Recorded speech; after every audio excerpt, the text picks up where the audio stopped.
TechTime Radio. Visit them online at techtimeradio.com. Broadcasting across the nation from the East Coast to the West, keeping you up to date on technology while enjoying a little whiskey on the side, with leading-edge topics, along with special guests, to navigate technology in a segmented, stylized radio program. The information that will make you go, Pull up a seat, raise a glass with our hosts as we spend the next hour talking about technology for the common person. Welcome to TechTime Radio with Nathan Mumm. Well, welcome to Tech Time with Nathan. I'm the show that makes you go, Technology news of the week, the show for the everyday person, talking about technology, broadcasting across the nation with insightful segments on subjects weeks ahead of the mainstream media. We welcome our radio audience of 35 million listeners to an hour of insightful technology news. I'm Nathan Mumm, your host and a technologist with over 30 years of technology expertise. Our co-host here, Mike Roday, is in studio, and he is the award-winning author and our human behavior expert. And boy, let me tell you, we're going to go human behavior stuff all over in today's no, we're show. Not. So we're not going human. We're going about. We got lots of stuff to talk about. Now, we are live streaming. We have a theme of the day. We do have a theme of the day. We do. We are live streaming on 5 of the most popular platforms, including YouTube, Twitch.tv, X, Facebook, and LinkedIn. We encourage you to visit us online at techtimeradio.com and become a Patreon supporter at patreon.com/techtimeradio. We are friends from different backgrounds, but we bring our best technology show possible weekly for our family, friends, and fans to enjoy. We're glad to have Odie, our producer, at the control panel today. Welcome, everyone. Let's start today's show. Now on today's show. All right, this week on Tech Time with Nathan Mumm, welcome, fellow tech enthusiasts, to a radio show where we blend bits and bytes into a delightful digital cocktail with a little whiskey on the side. In the land where floppy disks are golden tokens, Facebook emerged from the pixelated haze. The social media giant is on a mission to resurrect the forgotten relic, the poke. Yes, you heard it right. They're going to be trying to make poking cool again. But what does that mean to the age-old emojis and GIFs that we're used to?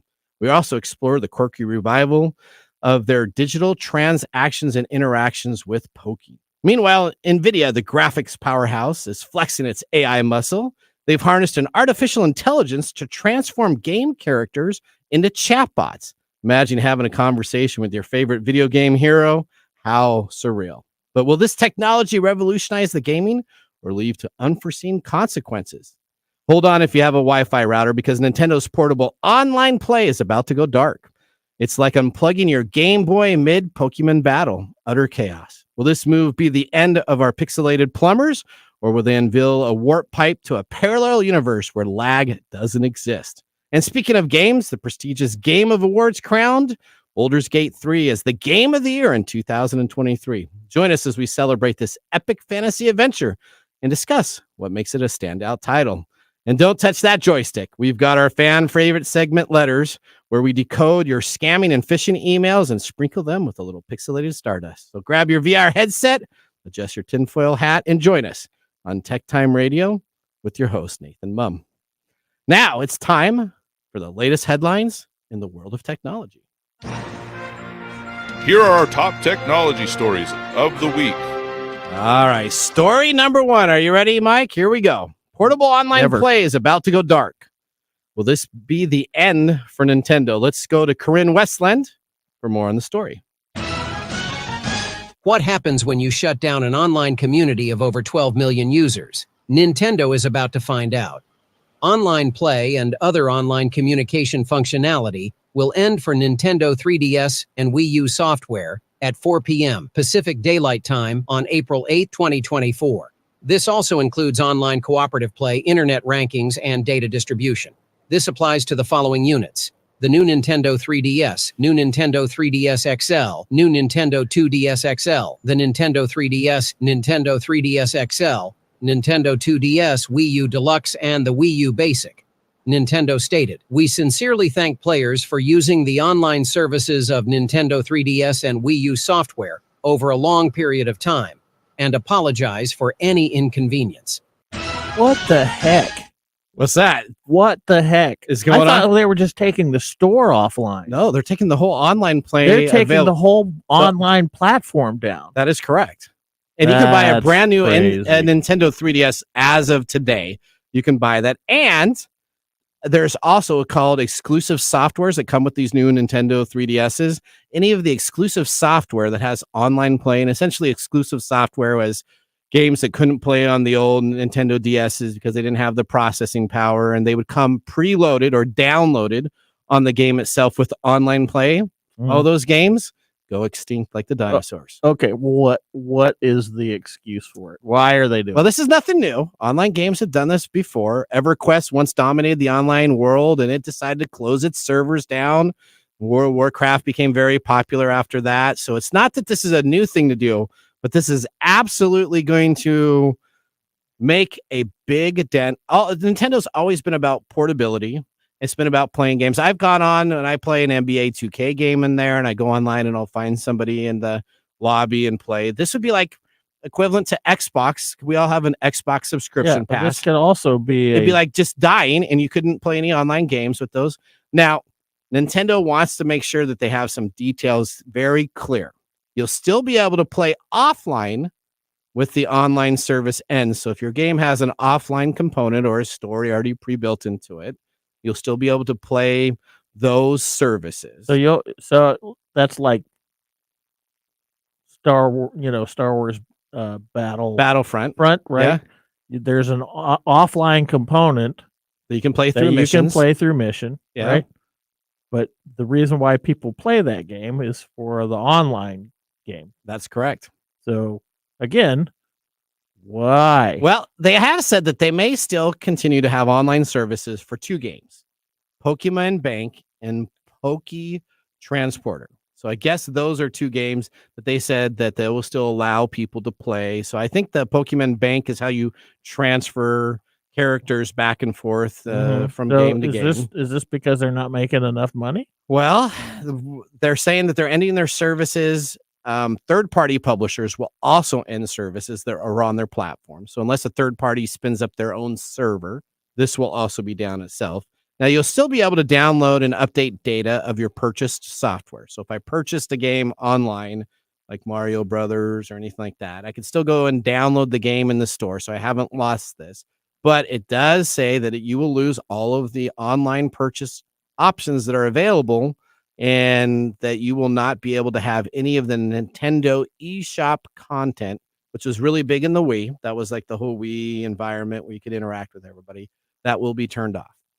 Now, they threatened to do this in the end of 2023. This is like a bullet to their head. And they pushed it back. So it's already been pushed back once in this time deal. Their biggest complaint and their biggest issue they have is the environment that they have is pretty laggy. So people will play the games in these simulated like a sports game. So I'll play NBA 2K against somebody on there, and I may dribble the ball and shoot. And by the time that they get the synchronization, the other person that's playing, it's glitchy. So instead of them fixing their infrastructure to be able to support this, I think they're deciding to down the system and see what happens, see how many people complain, and then launch probably a new service. How are they going to complain when they don't have a format to complain in? Well, you can call up the Nintendo. Yeah, I'm sure Nintendo hotline. I'm sure everybody knows about the Nintendo hotline. Well, okay. There you go. Big. That's an breaking. This is pretty breaking news. Yeah, that's crazy. This was brought up at our production meeting. When we talked about it last night, it was like the store. Yeah. And I was like, well, this is our online service. Really stupid. No. It's not just a store. It's their whole online. If they're taking down their whole online multiplayer platform, that you know who brought this story to us? Odie. Who Odie was did. it? Odie? Yes, he did. Yeah. Do you have a Nintendo DS? Yes, I do, and I have a DSi XL. Okay. And I don't play on them like online at all, but the video came up on my feed on one of the social medias. I can't remember, and it just really broke my heart. Like, you have this nostalgic device, Yeah. Switch hasn't been 12 updated million at all. users. That's a big user base, man. It's funny that you said nostalgic. Because when we played Nintendo, state of the art, they were not online, they were offline games. Yeah, that's right. All right. Okay. All right. Well, let's move to story number 2. Well, I'm going to talk about another game that is really not a multiplayer game. Okay. Well, so have you heard of Boulders Gate? Boulders Gate 3. I have heard of Boulders Gate. I've heard it from you. You have talked about it pretty extensively. It took over our Sea of Thieves games. Yeah, Boulders Gate 3 is a pretty sweet game. Okay. And it has been named the Game of the Year at the Game Awards 2023. This rounds off a hugely successful night for the CRPG and its developer, Larian Studios, having also won Best RPG, Best Multiplayer, Best Community Support, and the Player's Voice Award. Baldur's Gate 3 actor Neil Newbon also won Best Performance for playing Asterion, who Is that like Gondalf? Is that like the main guy in the story? No, he's one of the. If you've played the Baldur's Gate, I played Baldur's series, Gate 1. Okay, so it's very similar to that. You have your main character, Yep. and then you go around and you find other people to gather your party to venture forth with, right? So Asterion is one of the characters that you can find in the game that can be a part of your party. Okay. At any rate, it won the Ultimate Game of the Year at UK's Golden Joystick Awards, along with 6 other categories.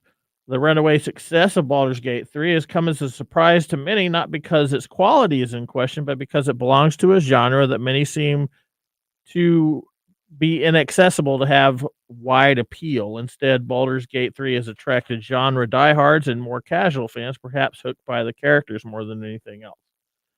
Now, it's got what is often considered to be the Game of the Year award under its belt.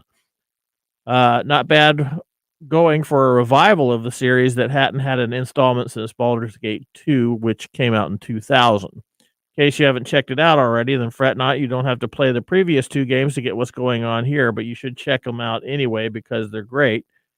Frankly, given all the updates Baldur's Gate 3 has received, Larian may be able to relax just a little bit. After all, it would give the team time to decide who gets to take home which trophy, although there's enough to go around.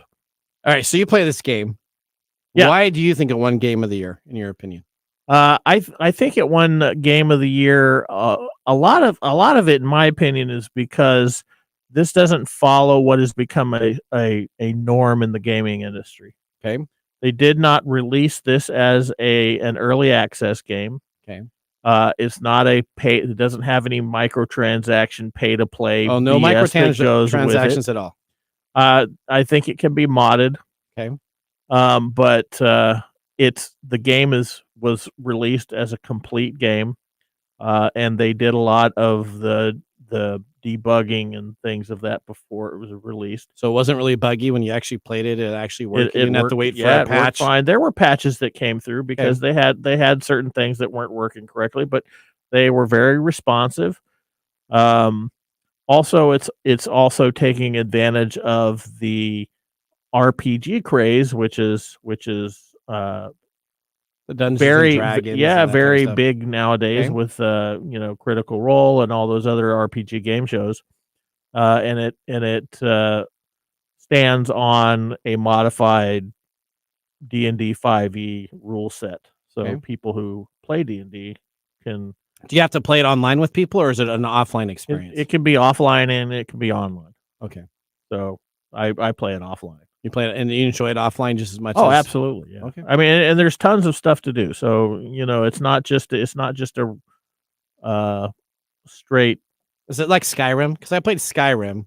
Is it a little bit like Skyrim? It's a little like Skyrim. The Boulders Gate 2 was kind of like Skyrim. Yeah, with a lot of details of inventory of wood and stone and different stuff you could collect. And yeah, you have a main quest that you were supposed to be doing, and then there's tons and tons of side quests. So you go from one place to another place to another place. Yep. Okay. And a lot of people have there's different run throughs, and I've only run through it once, but there's just all kinds of things to do. It's really quality. It's a very quality game, and it was produced or made by a I guess you would call them a boutique developer. So they spent a good time doing it. They really took into account the quality of that genre in that game, and okay, they really did a good job. All right, we'll go to story number 3. Here you go. What am I doing to you right now? Don't poke me, dude. Don't poke. Hey, speaking of poking, Facebook is trying to make poking cool again. Yeah. Remember when you would poke your friends on Facebook to get their attention, annoy them, and start a poke war? Well, Facebook is trying to bring back that experience with some small updates to the poking feature. The company announced today that it has recently improved its platform suggestions on who to poke and also made it easier to find the poking page through search. Plus, Facebook added the ability to poke a friend when you search for them on the social network. Facebook says these small changes have led to the 13x spike in poking over the past month. Despite many of them not being around to initially enjoy the surge of poking, young users are now starting to embrace this feature, as Facebook notes that more than 50% of pokes are coming from 18 to 29-year-olds. Poking is one of Facebook's oldest features, dating from the platform's founding in 2004, but it was tucked away in the navigation after it lost popularity. Facebook never defined what the idea behind poking was and left it up to the user's interpretation. Well, some choose to use it as a way to flirt. Now, the company is resurfacing the feature along with Social Network's 20th birthday and framing it as an easy way to say hi to a friend. You might be thinking to yourself, I haven't poked someone in over a decade. Well, guess what? Instead of asking yourself, why not, ask why. This is the digital version of bell-bottom jeans. Is it? Is that what you're saying? Oh, okay. So it's going to just come back every 10 years and it's going to be really popular and then it's going to get annoying. Yeah, I mean, that was annoying because you'd get into Facebook 10 years ago, back when I first had it, and this person poked you and this person poked you and this person. Yeah. It's like, dude, okay, just leave me a message. Send me a message. You don't have to poke me. And then as soon as they poked him, they'd be like, okay, I'm going to mess with this dude. I'm going to poke him back. So they just go poke. And it was, very, very annoying. Yep. All right. It was very annoying. Their 10th celebration. It's going to be back. Just wait to see it on the front page. Or Facebook. There you go. Nvidia trying really hard. They're dying, so they're trying anything they can to resurrect anything to try to stay ahead of TikTok. All right. Story number 4. Nvidia is using AI to turn game characters into chatbots. Let's go to David Larson with more on this story. Nvidia is showing off how developers have started using its AI digital human tools to voice, animate, and generate dialogue for video game characters. At the Game Developers Conference on Monday, the company released a clip of Covert Protocol, a playable tech demo that showcases how its AI tools can allow NPCs to respond in unique ways to player interactions, generating new responses that fit the live gameplay. InWorld says it's planning to release Covert Protocol's source code in the near future to encourage other developers to adopt NVIDIA's ACE digital human tech. Do you want an AI NPC in your next game? Grand Theft Auto 6 might be the game. Until then, back to you humans in the studio. All right, here, this is big. Yay. This is big. AI is taking on the road. Now, in the demo that was just released yesterday, it's essentially you take on the role of a private detective, completing object-based information on conversation with AI-powered NPCs. NVIDIA claims that each playthrough is unique, with the player's real-time interactions leading to different game outcomes. John Spitzer, NVIDIA's Vice President of Development and Performance Technology, says the company's AI tech may power the complex animations and conversational speech required to make digital interactions feel real. Okay, what happens when the AI completely gets off of what it's supposed to be doing and you start conversing about it with nothing that has to do with the game? See, I was just thinking of this. Anywhere. So this is the first thing that popped to my mind. We have a presidential election coming on up, right? So Grand Theft Auto 6 comes on out. What if you start having a dialogue with one of those NPCs and you start going and then all of a sudden they start ranting on a presidential candidate? Oh, that guy's horrible, blah, blah, blah, blah, blah. I mean, it'd be kind of interesting, curiously, morbidly fun, but at the same time, completely out of the game. If I'm playing Grand Theft Auto 6, I'm all about stealing cash and shooting up people and selling drugs. How am I going to be talking about a presidential candidate in an AI conversation? I don't know. I don't know. I watched a guy do that to an AI bot where it was specifically supposed to be about a certain topic, and he was able to successfully get it off onto dating and relationships instead of what it was supposed to be doing. Well, according to people that have played the game, the characters in Covert Protocol don't feel any more like real people.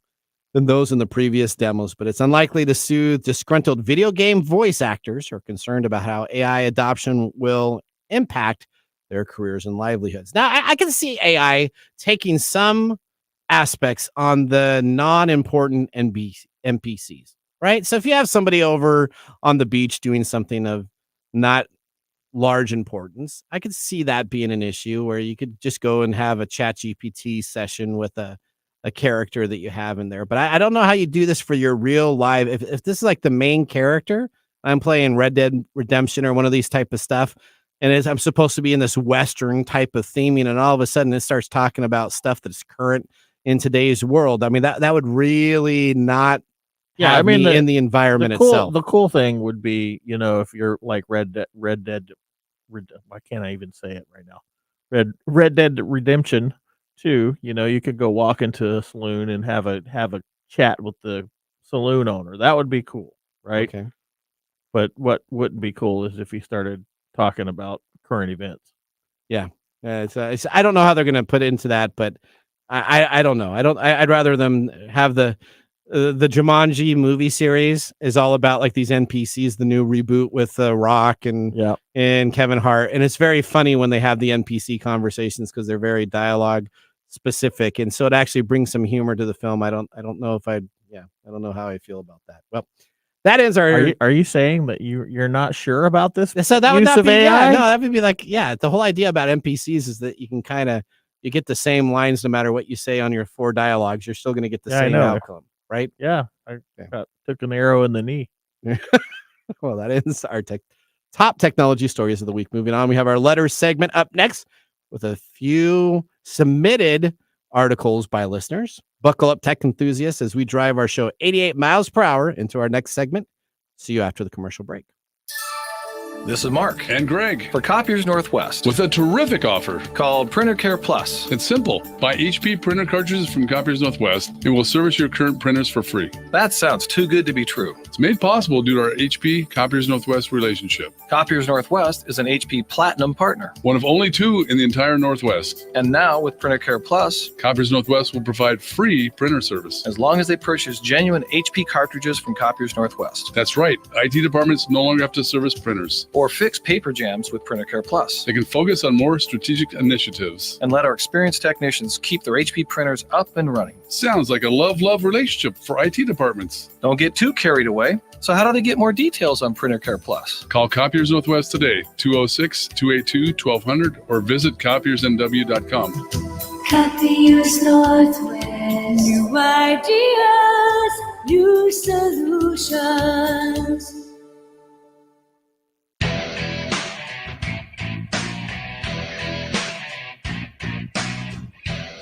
Welcome back to Tech Time with Nathan Mumm. Our weekly show covers the top technology subjects without a political agenda. We verify the facts and we do it with a sense of humor in less than 60 minutes. And of course, with a little whiskey on our side. Today, Mark Gregoire, our whiskey connoisseur, is out. So we have Odie in doing our tasting. Odie, what are we tasting today? Well, today we're drinking. Okay. We're drinking the 1792 aged 12 years. Okay. So directly from their website, it's been 12 years is a long time to wait, but patience has its reward. Starting from the signature high rye recipe, this impeccable bourbon whiskey is the satisfying result of maturing for more than a decade in the finest charred American white oak barrels. Rich flavors of vanilla and cocoa abound in this full-bodied bourbon. After spending 12 years in oak, this delicate fruit notes in this whiskey are met with the lingering, smoky finish that is more complex than most. About the stats. Okay. The company is Sazerac Company, Inc. The distillation is Barton 1792 Distillery in Bardstown, Kentucky. Okay. The classification is a straight bourbon, aged 12 years with a 96.6 proof. Mash bill is undisclosed. And it goes for $60 on the market, but on the secondary market, it goes for about $120. 120 says double its value. So it's got a smooth taste to start out with. It's not bad. I mean, most of the time, our first. I can tell it's a rye though, because it has that. But it has that rye burn. It does have a rye burn. Did you get a rye burn? A little bit. You get the rye burn, but not a burn of just the whiskey burn. Mm-hmm. The whiskey burn was not strong for a first taste. Normally, when I do it first got a taste, good taste and a nice finish, but it's definitely I can definitely get the rye out of it. You can get the rye out of it. 1792, aged 12 years. I've tried a 1792 before, but not probably the 12-year, because I don't think I liked my 1792 as much as this so far. This is that I had a pretty smooth taste. Are you Very giving it a nutty, thumbs very up nutty already? taste. What's that? Whoa, Are you whoa, giving we it a can't. thumbs up We already? can't disclose that yet. What's that? We can't disclose a thumbs up yet. Oh, I'm not going to disclose Yeah, the thumbs up Mike, yet. I'm just saying. Please I'm just saying. calm yourself. Come on, let me alone. I'm trying to bait him. Hold your Okay, excitement. Is it? It's kind of. Do you taste the nutty taste in it? No, I don't Okay. taste the nutty taste. Okay. Well, I was trying to sound like I knew what I was talking about. Yeah, you don't know it. You don't have a discerning palate, buddy. Okay. All right. Well, Odie, thank you so much. We're excited to taste this. All right. With our first whiskey tasting completed, let's move on to our feature segment. Today, we bring back the funny yet informative reading of emails that I received during this week. This includes scam, phishing emails, and all-out mistruths disguised as legitimate emails in a segment we like to call Letters. Letters, we get letters. We get stacks of letters. Oh, letters, we get letters. And the letters all have All right, we got a round table. We're going to go to Mike, Odie, and then myself and around that way and see what we have happening. Now, what do you have first up on the docket? Well, it's an example of what's going on today. Okay, what's that? You know, it's that time of year again. Yep. We're all getting ready for what? Taxes. Taxes. I did all my taxes this weekend. Yeah, What a miserable time. I know. I got to get my junk over to my accountant so that Yeah, they I'm can avoiding do doing my mine. You're avoiding doing yours? Oh, what a time. Okay, so what happens? As always, because we're doing taxes, you're going to get hit with one of these types of things. And this particular one is from the Internal Revenue Service. Oh. Parentheses, IRS.gov. So it uses the IRS website in the title. Okay. But the address is not from the IRS. Not from the IRS. Okay, so just understand the IRS is not going to contact you. They don't. They don't contact you. Not in an email. In an email. They will write you a nice letter and mail it to you. And say that you have 30 days to get your get your crap in order, together, because we're gonna come after you and yes, take right. everything from you. They do not send you an email with Right. any bonuses or any special thing. Exactly. things. If they owe you money, you'll get a check in the mail, but you will not get an email. Okay. So this is one of those things, but it's very enticing because it says you're eligible to receive your tax refund. Oh. Third round of economic impact payments. Oh. Status available, which they aren't doing. Okay. We're not doing those anymore. Okay. We are writing to inform you about an important matter regarding your recent tax return filing. Our record indicate. Always look for the grammar. Yep. Indicate that we have received your tax return for the fiscal year. However, upon review, we have identified certain inconsistencies or missing information that require your attention and clarification. You will receive a tax refund of $12,976. $12,976. I've never paid that much to the IRS, nor have I gotten that much back. I Probably have- in my life. No. But they're going to send that to me. This amount once. Even the refund checks were not even that high. No. We will process this amount once you have submitted the document we need for the steps to claim your tax refund. To expedite the process and afford further delays or penalties, we advise you to hit the smash button. Oh wait, that's the wrong button. Yep. Submit information button. For your convenience, we recommend not using a prepaid card because sending funds does not support this card. Oh. So they're telling you to use a credit card. Oh, they don't want you to use a credit card. A credit card? A credit card? Did I say credit card? That's what happens when you use a credit card. That's remarkable, simply, buddy. Okay. All right. Odie, you're up next, filling in for Mark. All right, so I've got an email sent to you from Jeremy Smith. Jeremy Smith. Do you okay. want me to read the exact email? Well, just tell them a little bit on the end so you can explain it to people that are listening. Okay, so it said the subject line says, "Quick question. Hey, I just came across your website and noticed there was a significant error which is potentially costing you business. Oh no. Mind if I send over a video on how to fix it? If you are not interested, just respond no and I'll take you off the list. Bow, bow, chicka, bow, bow. Jeremy Smith, Customer Success Manager, pinned.co Okay. in Portland." Okay, so now, but his email is pin. No, well, agencyexpand.co. So it's not quite the same thing. But Jeremy Smith, you know what? He gave me his address and he gave me his phone number. So guess what I happened to do?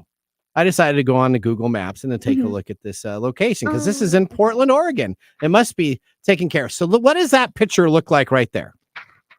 That is actually is it a mall? 1050 Southwest 6th Avenue, Portland, Oregon. This is what the address is. What is it? It's a boarded up.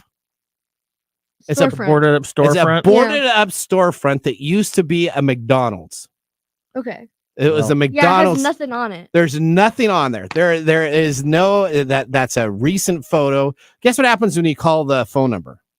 We're sorry. No. You actually get through. All of a sudden, though, I asked to talk to Jeremy Smith. There is no Jeremy Smith with the company any longer, and I had someone with a deep, deep accent that I could not understand saying that he could help me. So I just had to talk to him, and he could help me. Trustworthy. So I felt really bad because I wanted to help Jeremy Smith help me with my website, but Right. it ended up that Jeremy Smith You're didn't losing quite out exist. on so much business. Yeah. Yeah, And you really and he probably just- need that video. I Yeah. do. He just wants to help you fix it. He did.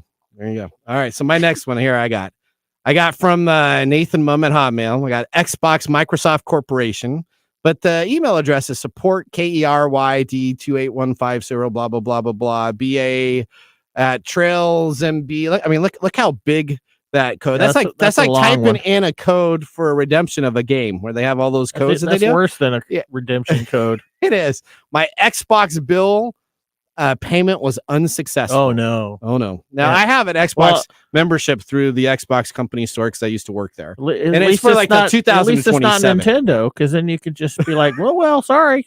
We're unable to make the following payment to your Microsoft Online account and PDF password. They send you a PDF and they tell me the password is 13546845. Oh wow, they gave you a password. So I could type that in and then all of a sudden the PDF would come up on stage and would take care of it. The only problem is my email client stripped out the PDFs when he sent it to me, so there was nothing there. Oh, that's too bad. There you go. All right. I think you have another one that was pretty interesting. I got one from Sean. Well, I don't know if it's interesting. I haven't read it yet. Oh, this is big. This is big. I got printed out like 4 pages for you. So Okay, this is from Sean Haber Okay. at Sean at sandhconsultants.cccsin.com. Okay.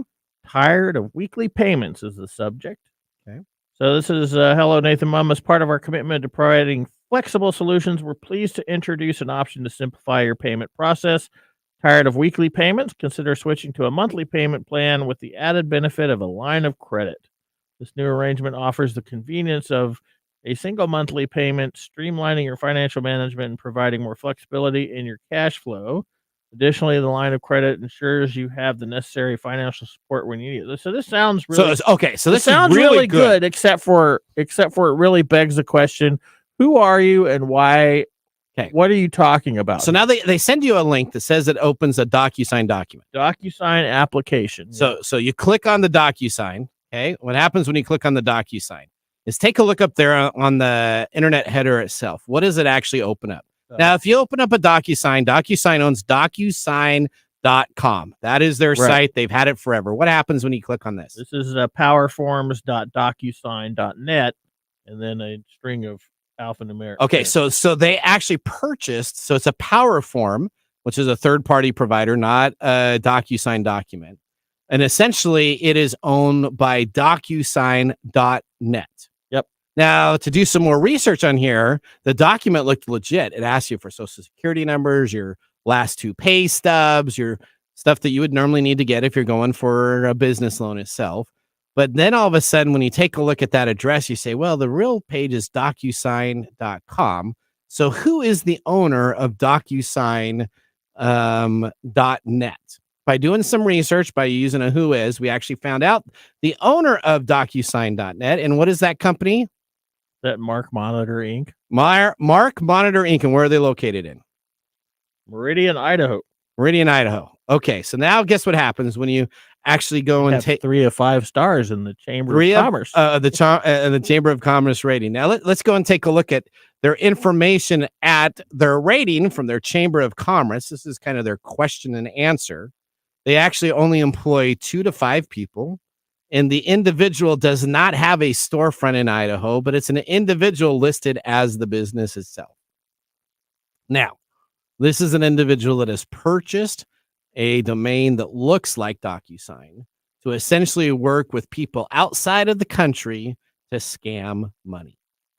So the moral of the story is when you click on a DocuSign document, please always look to make sure that you're getting it from a DocuSign.com location and not DocuSign.net. This company has netted over $3 million in illegal transactions that have gone to this company itself, where people have transcribed the DocuSign.net instead of DocuSign.com.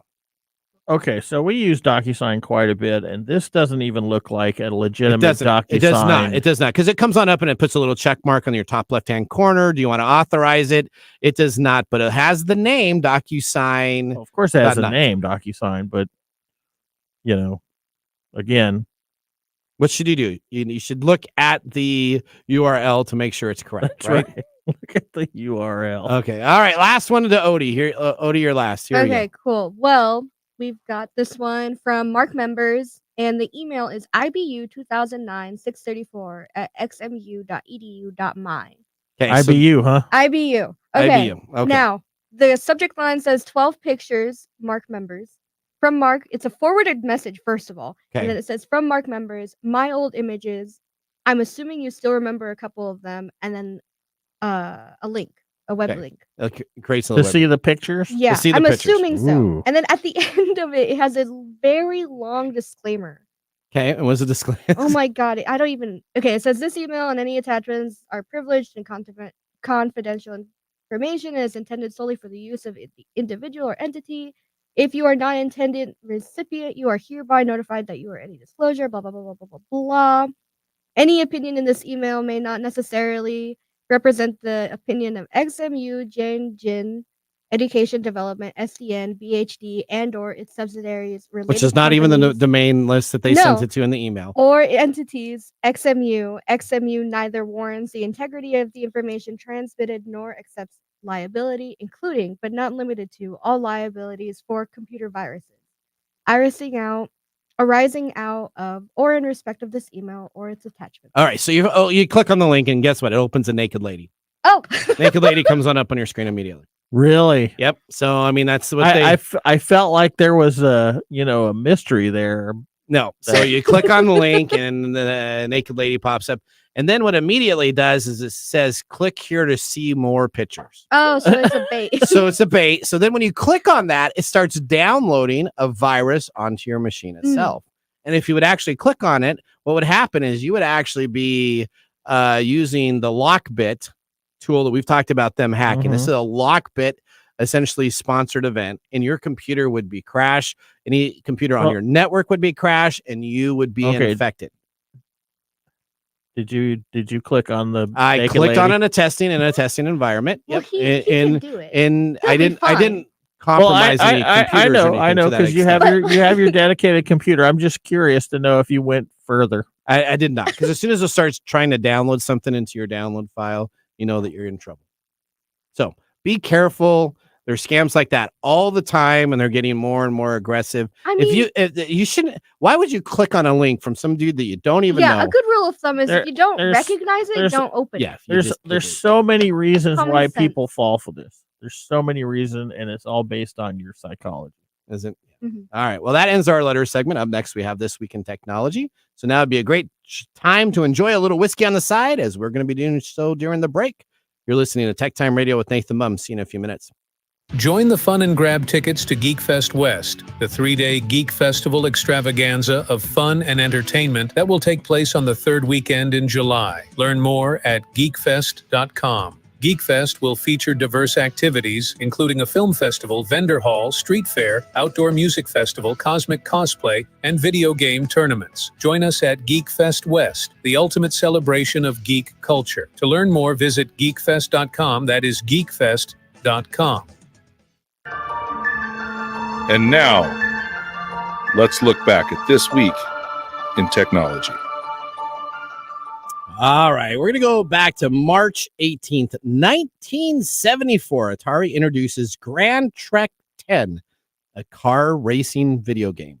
In the first arcade game to use a solid-state read-only memory ROM to store sprites for each car, the game timer, the racetrack, and the score for such of these items previously were done with mathematical manipulations for the dots that were on a sprite rather than an actual ROM itself. The game's controls included a 4-position gear shifter, a steering wheel, and 2 foot pedals. Also, as a first for the arcade game, the video game was the first driving unit designed for local pubs and large bars. This was to position itself next to, at that time, pinball machines as an arcade alternative. Atari reported losing $500,000 in 1974's fiscal year, roughly as much as the previous year's profit, with Grand Trek as one of the major causes. This led to Atari into deep financial problems, leaving part of Grand Trek's legacy being the game that nearly put Atari out of business. I hated that game. Did you hate that game? I hated that game. So that was big though. I mean, it had both pedals. It had a brake. Yeah, I remember the game. Okay. And I think one of the biggest problems I had with the game is that you were talking about your the steering wheel was unrealistic. You're like spinning. You spin it twice around. Yeah, and then you catch it just to move a 90 degrees on. Right. So you couldn't do that game with natural driving motions. You had to have modified motions. Video game motions. So I was a very young kid when I played this first game. I think I was probably 9 or 10. It had already been out. I mean, it wasn't brand new, but it was out in an arcade. And since I didn't have any realistic driving, I got that sucker down to 2 spins and a half, and you grab the wheel, and then 2 spins on the other side and grab the wheel. And it was all about spinning in when I did my driver's test. That was in 1974. I played it in an arcade. I played it in an arcade when I was young. It was already been out before, but I went and played it. Oh, okay. So you must have found because I remember that not being around much. Okay, and it was pretty unique. It was right only there for a blink of an eye, and then like Space Invaders came along and blew everybody out of the water, and then so it's really interesting the story of this guy. The guy, I guess, was like a horrible project manager, but a good developer. He developed it on like a real steering wheel and a real gear shift and real pedals. And then when they went to do the game, they decided to use fake stuff, so it didn't work. So all you got to do is go in. There's probably at least, I don't know, a page and a half of just scrolling through the internet on IMDb specifically about Grand Trek's 10 legacy and how it started. Yeah, well, I hated it. That's why Nintendo almost lost. All right, well, we're going to take a commercial break. When we return, we have Mark's Mobile Whiskey Review. See you after this break. Hello, my name is Arthur, and my life's work is connecting people with coffee. Story Coffee is a small batch specialty coffee company that uses technology to connect people to each product resource, which allows farmers to unlock their economic freedom. Try our Medium Roast Founder Series coffee, which is an exotic bourbon variety that is smooth, fresh, and elegant at storycoffee.com. That's STORI coffee.com. Today you can get your first bag free when you subscribe at storycoffee.com with code TechTime. That's STORI coffee.com. The segment we've been waiting all week for. Mark's Whiskey Mumble. You start mumbling, Mark. All right. I can't wait for this Mark Mumble. All right. Here we go. All right. So, do you know what we're celebrating today? It is Absolutely March no 19th. idea. I have no clue. Listen, again, this is all courtesy of Mark. I did not write this. Uh-huh. What we are celebrating today on March 19th is National Stretch Mark Day. Are you serious? National Stretch Mark Day. Okay. Oh, okay. It's a day dedicated to honoring, embracing, and celebrating our stretch marks. Do you know that stretch marks do not cause any kind of medical harm, nor are they something that we should be ashamed of? Oh. This is exactly what National Stretch Mark Day aims to achieve. This special day is a self-esteem boosting holiday where you embrace and normalize your stretch marks. So, again, written by Mark. I feel suddenly boosted. So, I Do you hope... feel boosted? I hope... Sure. Who came up with the stretch mark? So, I thing? hope Nathan and Mike feel a little better about themselves now. Oh, wow. That was the dig. What? Yes. All right. Okay, All right, well, I get Mark. All right, Mark. Back to the whiskey. Like this year, 1792 was also a leap year that stretched out the year for one extra day. Also in 1792, on June 15th, it was the first day Kentucky was legally recognized as a state. In fact, Kentucky is widely acknowledged as the birthplace of bourbon. Although not a legal requirement, Kentucky remains the unofficial home of America's spirit to this day. Barton's 1792 distillery was established in 1879, which makes it the oldest fully operating distillery in Bardstown.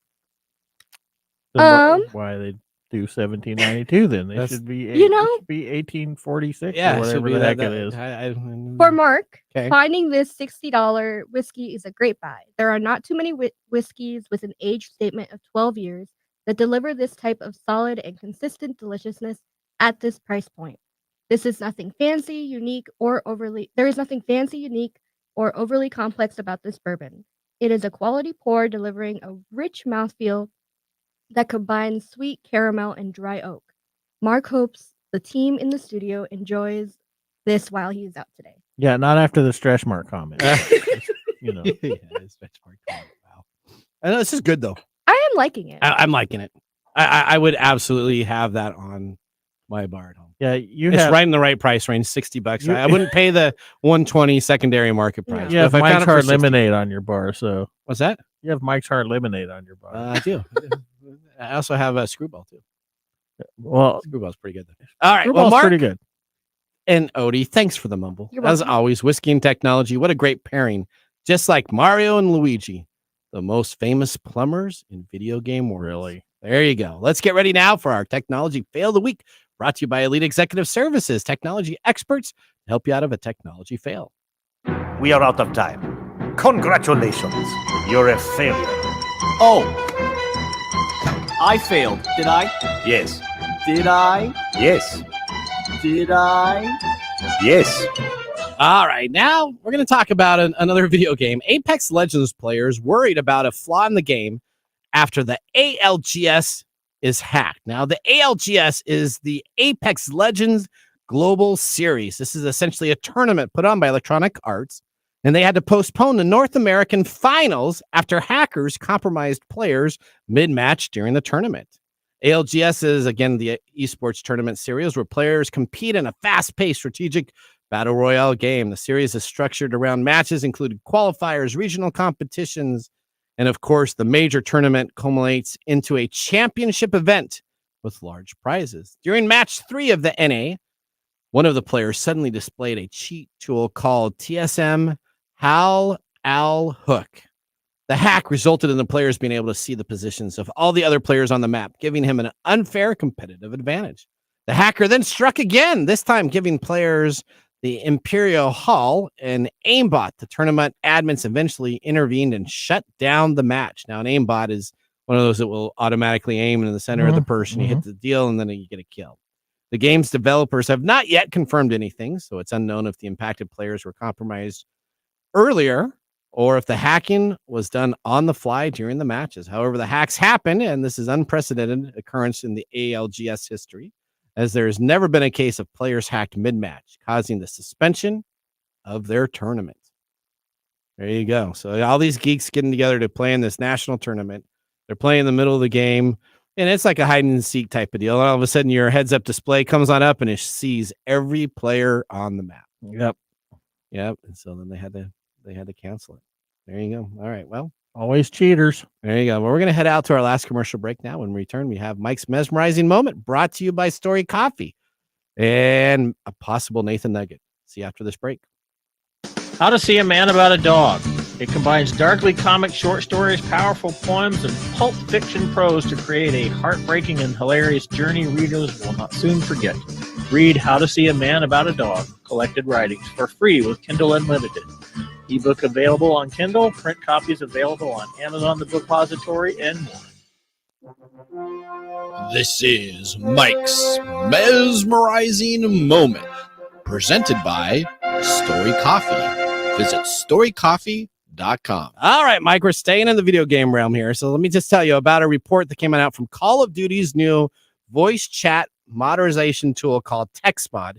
It's essentially an AI-powered listening device that moderates both toxic speech, hate speech, discriminatory language, harassment, and more on a headset in-game for the game Call of Duty. Now, why is it that some games produce a toxic environment for those that play in them. Some games. That's like most. If you're playing online with other players, more than likely you're in a toxic realm because that's part of the gaming community. But are you really though? Because Whoa. Yeah, no. What about Animal Crossing?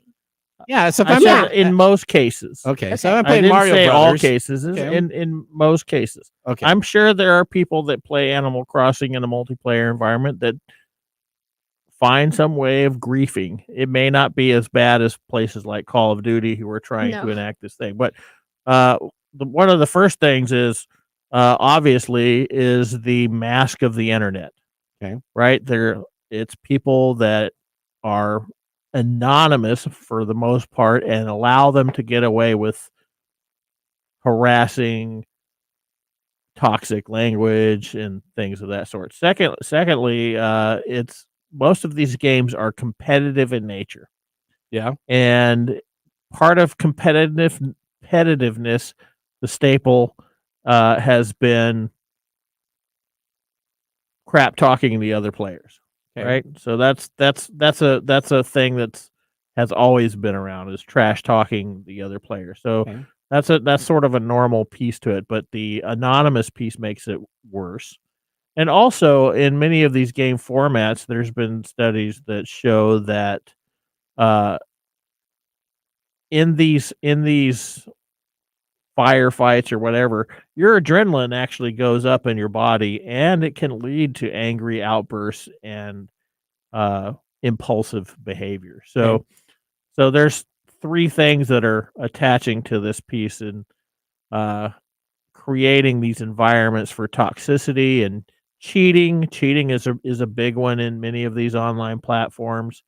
In fact, it's one of the reasons why some of these people are playing at all. They're just there to see what they can get away with, whether it's aimbotting or taking advantage of the communication delays. So I play Madden. So I play Madden, and I'll be in the middle of a football game, and I'll be up like 2 touchdowns. And what happens in that arena is all of a sudden the internet comes out. So if you disconnect the game itself, then you get a negative loss point. Right. But if you just yank out your internet connection, then essentially it considers that the game was lost, and it doesn't penalize the person playing. So I'll be playing for 2 or 3 games in a row, and I'll get absolutely no wins because as soon as I'm ahead and it's in the third quarter or fourth quarter, they just unplug the unit. And it's really frustrating. I'm like, just finish the freaking game. When I lose, I finish the game. So I don't just change it. Yeah, these are all part and parcel to the online community, and you know, anybody hearing this is probably going to give me flack for this, but the gaming community is not known for politeness. Okay. It's there's a lot of toxicity in the gaming community, and it comes out in many different ways, especially in public server places. Okay. Which I was thinking you were going to say that might have been the reason why Nintendo is pulling their I don't think system, but it's more lag. I think it's All right, that makes more sense. All right, let's go to our quick Nathan Nugget. This is your Nugget of the Week. All right, we can play out over music on this. Essentially, speaking of games, did you hear about this? We did, because we talked about it. Mr. Beast is headed to Amazon. Have you ever watched the Mr. Beast videos? Yeah, I'm not a big fan. I like the guy. I mean, he's crashed trains. He's had a train fall into a pit. He's done hijackings where this guy has to try to stab him with a knife. He's taken over stadiums and played hide and seek. Amazon and him have just come up with an agreement for him to have creative licensing. That means he gets to do whatever he wants to do for a new game called Beast Games. It will feature 1,000 contestants competing for $5 million cash prize payout. Now, this is essentially going to be done with Amazon, essentially outbid another major streaming rival, probably YouTube, to do the deal with Mr. Beast. He will still continue to do his YouTube show, but essentially Jimmy Donaldson, who is Mr. Beast, is coming to a show as the host and executive producer of a reality TV show that says it will make Squid Game look like a child's version game compared to what they're coming out with. Yeah, okay, whatever. Are you excited about that? Oh, I'm so excited. You're so excited? Yeah, can't you tell? So excited. All right. Well, Mag, we're almost out of time. Let's go now to our pick of the day. And now our pick of the day for our whiskey tastings. Let's see what bubbles to the top. All right, here we go. Thumbs up, thumbs down. What are we tasting again, Odie? We are tasting the 1792 aged 12 years, which by the Sazerac Company. All right, thumbs up or thumbs down? I'm giving it a thumbs up. All right, I'm giving it a thumbs up. All right, Odie gives it a thumbs up. All right, remember, the science of tomorrow starts with the technology of today. See you next week. On TechTime Radio. We hope that you had a chance to have that moment today in technology. The fun doesn't stop there. We recommend that you go to techtimeradio.com and join our fan list for the most important aspect of staying connected and winning some really great monthly prizes. We also have a few other ways to stay connected, including subscribing to our podcast on any podcast service, from Apple to Google and everything in between. We're also on YouTube, so check us out on youtube.com/techtimeradio, all one word. We hope you enjoyed the show as much as we did making it for you. From all of us at TechTime Radio, remember, mum's the word. Have a safe and fantastic week.